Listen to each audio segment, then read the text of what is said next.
Olá, boa tarde.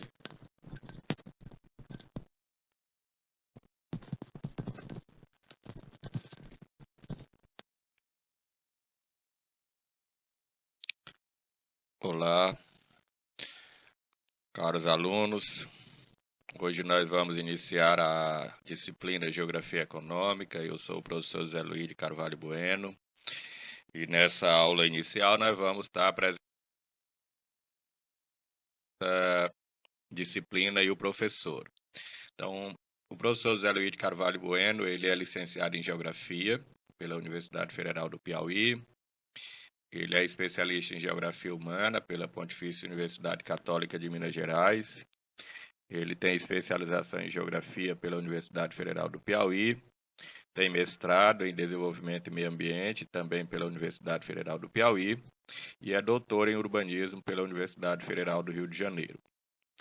O professor Zé Luiz é também professor efetivo do Instituto Federal do Maranhão, do campus Timon.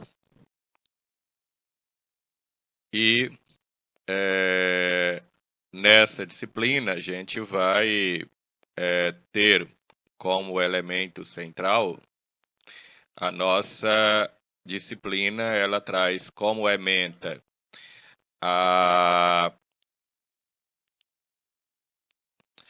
geografia e as relações econômicas na sociedade contemporânea, a produção e a reprodução dessas relações, e, consequentemente, seus efeitos no processo de organização espacial. Então, qual é o objetivo geral da disciplina?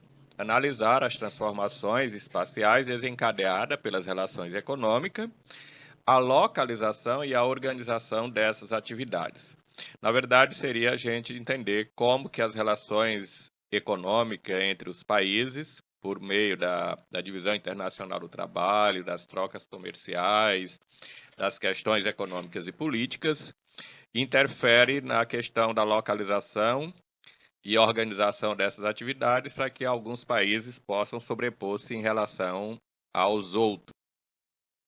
E aí, então, nós temos, dentro dessa política, a necessidade de que é preciso compreender muito além daquilo que seria simplesmente a noção de organização do espaço, porque nós precisamos compreender a essência desse processo para entender as formas, ou seja, a aparência ela só é possível a partir da essência como instrumento de entendimento. E aí essa disciplina ela está dividida por unidades. Ao todo são 4 unidades, considerando que a disciplina é de 60 horas. E na unidade 1, nós temos a geografia econômica, onde a gente vai discutir o conceito e o campo de atuação dessa disciplina. Consequentemente, qual é o objetivo? Entender o papel das atividades econômicas e suas implicações na organização do espaço. Em outras palavras, são as atividades humanas que organizam o espaço a partir de suas produções. Consequentemente, é a partir das relações entre os espaços nesse processo de produção que nós vamos compreender esse processo. E isso significa analisar o mundo hoje, sobretudo na lógica do sistema capitalista, e considerar que nós não somos um espaço isolado. Apesar de termos as diferenças espaciais, nós temos o não isolamento geográfico entre os povos, entre os países, entre as nações. Na nossa segunda unidade, a gente vai trabalhar a questão dos sistemas socioeconômicos e a organização do espaço, ou seja, nós vamos buscar um pouco do histórico, digamos assim, de como foi que o mundo veio se organizando para chegarmos até o mundo atual. Lembrando que, na verdade, a gente vai trabalhar o mundo atual como sendo um mundo predominantemente capitalista, apesar das suas autodenominações políticas de alguns países que se dizem comunistas ou coisa do tipo, mas, no geral, nós somos hoje capitalistas, né? Então, qual é o conteúdo desse bloco? É trabalhar sistema socioeconômico, ver em que consiste o modo de produção, e aí nós vamos enfatizar alguma coisa nesse sentido, ver como que se dá o modo de produção escravista, o modo de produção feudal, o capitalismo propriamente dito e o socialismo, né? Então, a ideia é que a gente possa estar tendo as noções gerais desses modelos e de que forma, sobretudo, a partir da Segunda Guerra Mundial, nós vamos ter a divisão do mundo em dois blocos, entre 45 até aproximadamente 91, mas também nos dias atuais, né? Por meio de fenômenos que alguns chamam de globalização, outros chamam de mundialização da economia, e assim temos também a formação dos blocos econômicos. Na terceira unidade, nós vamos discutir o papel dos mercados e a organização do espaço geográfico, ou seja, além da produção, como que os países se relacionam entre si no processo das trocas, e nesse processo de troca, quem ganha e quem perde, qual é o papel de cada um nesse cenário, né? Quando eu falo papel de cada um, eu estou falando sobretudo de grupo de países e não de países de forma isolada. Eu posso até chegar a países de forma isolada, mas no geral a gente fala de agrupamento, né? E aí, nesse sentido, qual é a nossa base de discussão?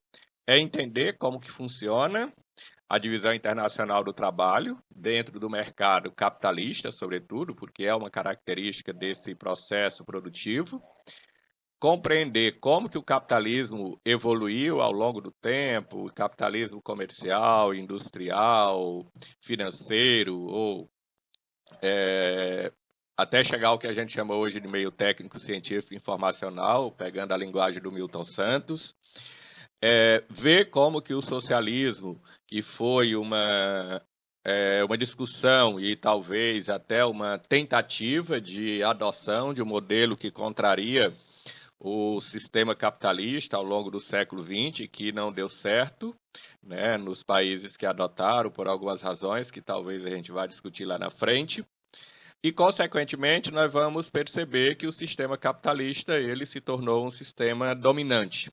E nesse sistema dominante não significa dizer que eu não tenha conflitos, não significa dizer que eu não tenha disputa, até porque uma das características do capitalismo é exatamente as trocas, né? E a chamada lei da oferta e da procura.